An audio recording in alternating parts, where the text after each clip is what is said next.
Our one guest today. Again, no Mike McAllister today. He will join us tomorrow, but we still do have a Mike on a Monday. It's Let's Mike ask Waters. Mike what he thinks of what we've been arguing about, and I now have a splitting headache about. There's no argument between me and you. We're on the same page. Mike, what do you make of the Donnie Freeman? I don't know if you've been listening to the show, but I have. The thought came up in our chat that, maybe it could be some Donnie, like maybe he's not 100% at the moment. That may have helped spark the change. All I said was, I don't know for sure. What we were told on face value is that it was strategic, that it was, a shakeup, and it worked for one night. What do you make of the fact that Donnie did not start against Notre Dame? I don't think they were like hiding an injury or doing anything like that. I think for one thing, I think they were rewarding Sadiq White. Go back to the NC State game earlier in the week, and who was the player that Adrian Autry said was the only one out there trying? And of course, he tried to walk that back pretty quick, but he said it. Yeah. So if you're looking to do something, and let's face it, something needed to be done. They had lost 4 in a row. I actually walked into the Dome on Saturday thinking we were going to see a different starting lineup. I thought Nathan George was going to be on the bench to start the game. I thought they were going to go with JJ and Nate Kings in the backcourt and put either, Cayenne or Tyler Betsy, or maybe Sadiq. Sadiq could have started at the 3, but I think because of Notre Dame's lineup and the matchups that you were going to have, maybe that didn't make as much sense. You reward Sadiq. You got to do something. You got to shock the team, send a message. And I think the message was, I'm going to play the guy that was really hustling all the way to the end of the NC State game. I'm going to play that guy. And also, that was the guy that was in the lineup when you were playing your best defensive basketball of the year back in November, December. Mike, did it also just happen to be that he got 2 fouls, too, and that kind of cut his minutes in the first half? Yeah. Oh, absolutely. I mean, when they did put him in, he didn't last very long because he picked up 2 quick fouls. And, one of them was one of those dumb offensive, illegal screens that, Syracuse has way too many of every game. So it's not like it was, a defensive foul or charging or something. He's had an illegal screen, got his second foul. And so, Adrian, for most of the year, has worked under the, if you get 2 fouls, I'm going to sit you down. If not for the rest of the half, at least for a little bit. We saw him do it a few games ago when Nathan George and JJ Starling both had early fouls. Forget who that opponent was. Might have been Miami. So, that's the way he plays it. So you put him back, Sadiq has to go back out there. You sit Donnie down. I mean, Donnie played 15 second half minutes, and he had played 34 against NC State. So I don't think it's a thing where we're worried about hiding or masking an injury situation. He's playing way too many minutes. He's averaging 30 minutes a game, and he played more than that at NC State and played great. And we didn't see any hobbling off the court near the end of the game or anything like that. I think what we saw was, Sadiq White out there really hustling and, trying his best to stop Quadir Copeland in that game. And, that was a challenge. You're putting a power forward on a point guard. That was the Virginia Tech game, by the way, that Bryce Zephyr played 11 minutes in the first half. And along those lines, we did see Bryce Zephyr at the very end of the game on Saturday against Notre Dame. We did not see Kyan Anthony in the second half. That was the other, lineup adjustment that we saw. I think, again, Steve, that's a good point. Yeah. If the reason why you start Sadiq is you wanted to get back to playing the kind of defensive basketball you were playing in November, December, and Sadiq might have been that guy that can provide some energy and maybe set the tone at the start of the game, and you get your big guy, get Donnie Freeman on board with the idea, and you let him know, hey, listen, we're not exactly punishing you here. We're rewarding Sadiq, and we're trying to jazz up the team here. We're trying to, get a spark. Well, so if you are concerned about defense and defensive intensity and everything, Kyan Anthony's been struggling defensively. He's really, really had a hard time. And, he played his 9 minutes or so in the first half against Notre Dame and was still struggling. So, yeah, you got to win this game. So you got to go with the guys who are giving you exactly what you need, that defensive intensity. I mean, if Kyan is struggling defensively, you certainly don't want to send him out there on the floor to guard either Braden Shrewsbury or Jalen Harrelson, who are already both having great games against 2 of your better defenders, right? Yeah, for sure. And, I did want to ask you before we move on to other things just about the lineups. Do you think it's going to continue tonight where we see Donnie come off the bench? Because as Paulie and I were talking about, Carolina scores, and they're going to have to keep up offensively with Carolina as much as anything else. Do you think that, Red goes with the defensive lineup to start, or do you think he puts his best offensive team on the floor to start this game tonight? I'm torn. I'm not sure. Because it's a national TV, big Monday, you're going to do it again. I mean, he handed it like nothing. It wasn't a permanent move on Saturday. So, do you really want to do a second game in a row without your, best player in the starting lineup? On the other hand, it worked. It worked against Notre Dame. And Notre Dame is not North Carolina. However, might not be a terrible thing to have Sadiq White start the game on Caleb Wilson. One of my things is all the time is like referees tend to set the tone in the first few minutes of the game, and you might get a quick whistle, inside, maybe on a rebound or defense, and they want to set the hey, there's not going to be any reaching today. There's not going to be any pushing underneath.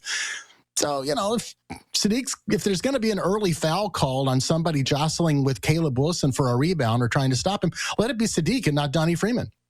And Donnie will still end up with his 30-plus minutes in this game, but maybe it is not a terrible idea to run Sadiq back out there just to start the game. Do you think maybe it could be, you mentioned Sadiq could guard 1 through 5, in just this case it might be Donnie again, but, where we see him starting over anybody on the court, and it just, everybody, he's just out there as the defensive spark. You could. I mean, he's got the athleticism and the agility to guard just about any position. I mean, I know Quadir isn't the normal size of a point guard. Quadir Copeland, he's 6'6", but they did put Sadiq White on him. They had him guarding a point. So, they had Sadiq White out there at the top of the key trying to stop a guy who right now is probably an all-ACC first or second team point guard. So, he can guard anybody. If you move him to the 3, boy, I mean, you are taking your most consistent, your best shooter, Nate Kings, who's coming off a fantastic game against Notre Dame. You're taking him off the floor.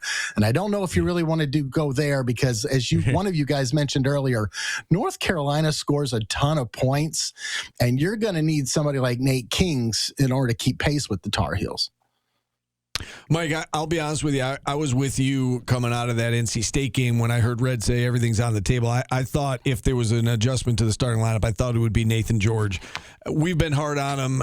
He's been hard on himself with the way he's played of late. He did play well against Notre Dame. 10 assists, no turnovers. That's obviously phenomenal. But even just his decision-making, didn't force it. He was better with his shot selection, went 2 for 6 from the floor, had a couple of steals, a bunch of rebounds. We've been critical of him, but I thought he played well. And, if they get that kind of Nate George moving forward, then you got something, right? You're in business. You do. It was great to see Nate George have a good game. He's that kid.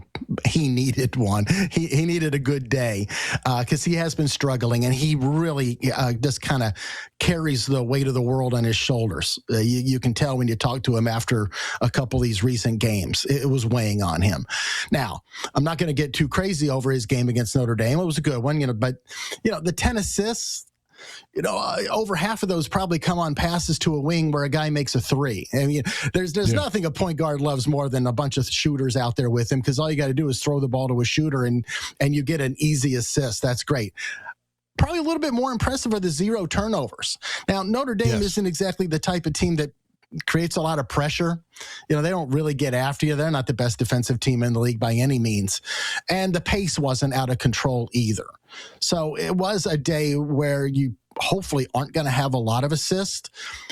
But as far as Nate George and his recent play goes, it was fantastic to see him not have any. No silly ones. Yeah. No throwing the ball across the court where it gets picked off and goes the other way. He's really smart with the ball, and they're gonna need him to be smart with the ball tonight, and it's going to be hard to do because Carolina plays at such a fast pace. The tempo's up there. Defensively, do they really get after you? I mean, not like some of the other teams in the league, but the pace alone can get a point guard out of his comfort zone, can get him rushed. And so it's really going to be up to Nathan George to maintain control. And the turnover thing hasn't just been a Nate George issue either. When you get 18, it's hard for one guy. They only had 6 this game, so like they somehow got the whole team to take care of the ball. Yeah, and can I point out that of those 6 turnovers, and 6 is a good low number, 3 of them are the offensive fouls on illegal screens. So they weren't even ball handling mistakes. They had 3 turnovers total that were ball handling mistakes. Yeah, and that's not a live ball turnover, right? And so you look at Notre Dame's, Notre Dame had 5 points off turnovers. You can certainly live with that number. Now, I don't know if that's going to be the case tonight against North Carolina. They like to get up and down the floor, although they don't force a lot of turnovers either. So we'll see. We'll see how this game shakes out tonight. When you look at this matchup, Mike, I know that you know this Carolina team pretty well. What stands out to you, I guess, from a personnel standpoint about this team tonight? The 2 big guys up front, Caleb Wilson is playing, if it weren't for a guy named Cameron Boozer over at Duke, Caleb Wilson might be your ACC Rookie of the Year. He's just playing great, scoring more than I thought he would this season. In conference play, he's averaging something like 20 and a half points a game, a little bit over that, and 8 rebounds. So he's really tough. And he's got a motor on him, and a kind of motor you don't often see after with a young big guy. He plays really, really hard. So that is going to be a challenge for Donnie Freeman and Sadiq White, whoever's out there on the floor trying to stop him. And you really got to stop him on the boards. But the other big guy, and I'm not going to get the last name pronunciation quite right, but the 7-foot transfer from Arizona, Henry Visser. He's a problem because he's got the height to go inside, and he's very skilled. He can score with both hands close to the basket, but he also likes to step outside.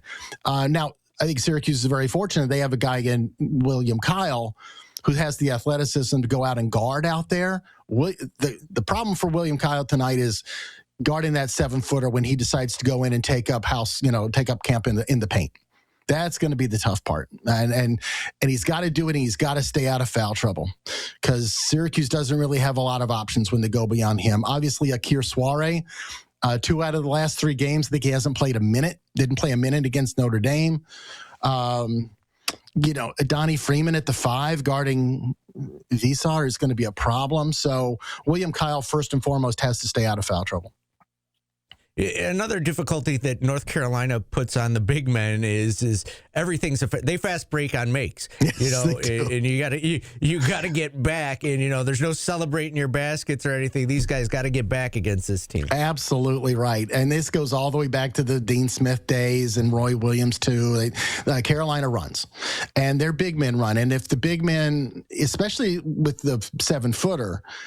When Carolina runs, the big guys trail. And if they have a guy, and they've had a lot in their history at North Carolina, the big guy who can trail that fast break and hit that 3-pointer or the shot is the secondary break guy.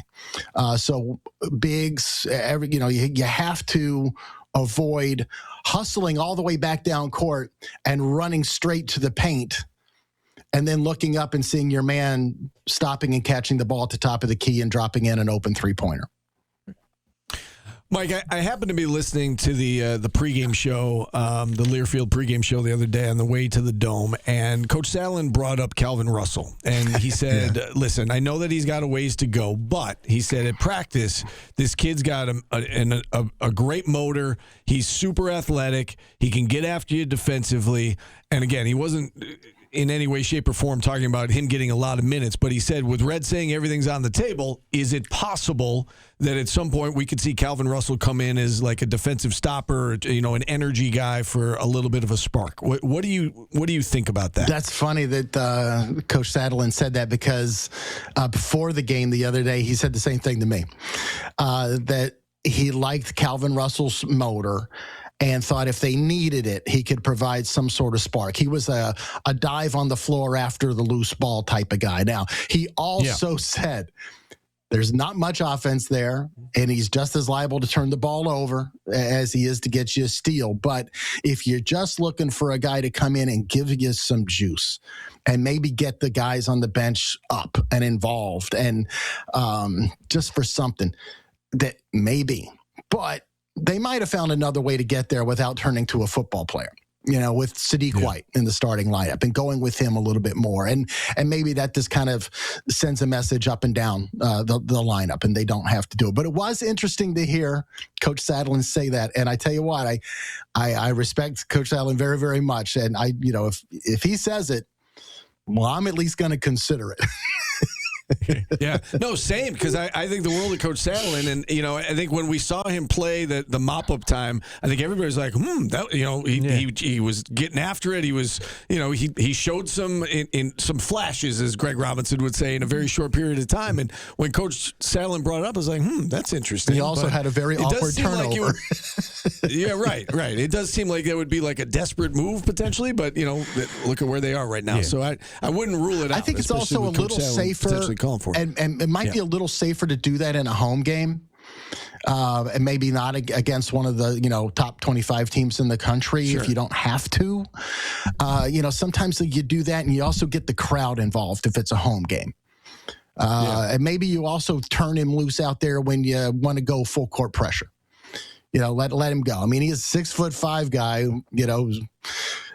We don't know too many of the basketball players' times in the 40, but we know Calvin Russell's. Right. Yeah. That's a good point. Mike, I want to hit you on one big picture thing here, too, of this team. This team is talented enough to win these next two games. It wouldn't be a great shock if they somehow could do it. If that happens, where does that put Syracuse as a program, looking forward? Is that on the bubble to the bubble, or are you still way out of the picture? I think you're still looking pretty far down the road at the bubble, even with these two wins. Now, what it does do is like, well, maybe they're not completely out of it yet. We get, I think you get to that point, and there's still a whole lot of work left to do. I read something today, somebody was like, kind of doing a little bit of the math of bracketology, and I apologize. I don't know where I read it. I've been, all over the place today reading different stuff. If they won out except for Louisville and Duke, theoretically they would be like first four out. Yikes, right? It's like, wow. Yeah. So, but you're close. And if you can get anywhere near the point of just being in that first four out conversation, well, you know what? Then you're going to Charlotte for the ACC tournament with a chance. And a better chance, by the way, than you've had in any of the last 3 or 4 years.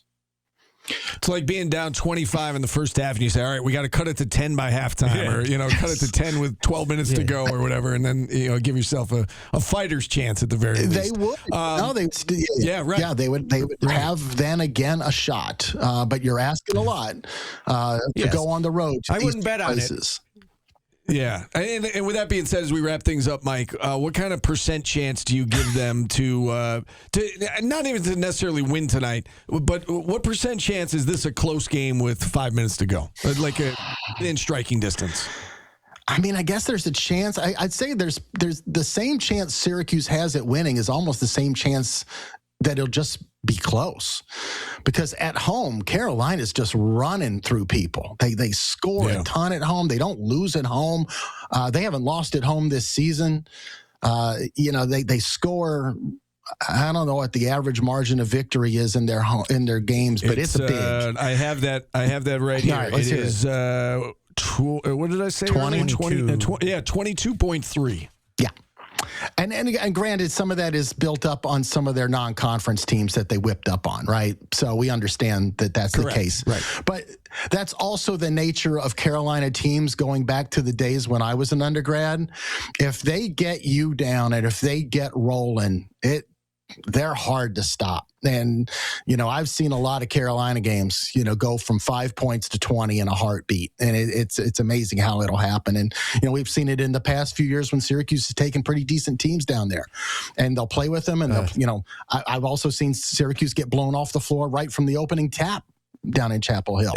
But I would say between a 15 and 20% chance of keeping this game close and ergo having a shot to win. Yeah. Again, Yeah. this is not a great Carolina team. I like the two bigs. I'm not in love with their perimeter guys. I know one of them, the Luka Bogovic kid, is on a little bit of a roll lately as something that Carolina really, really needed. But the other guys are they're okay. I mean, in terms of Carolina standards, so if those guys don't have a great game, you might have enough. I mean, you're gonna need guys like JJ, Nate Kings, Donnie Freeman to score for you tonight. No doubt. I was going to say the only game I've ever been to as a Syracuse, like working at Syracuse, where I thought a game was over after the first TV timeout was 2 years ago at Chapel Hill, when they just absolutely got run out of the building. Right from the get-go. I remember that game, Paulie. Yes, that was not a great start. 103-67. Yes. Mike, good stuff as always. Appreciate the insight. Thanks for coming on. Good talking to you guys. Have a great day. And if you'd like to see more of Mike Waters, you can tune in every Thursday night. The television version of Orange Nation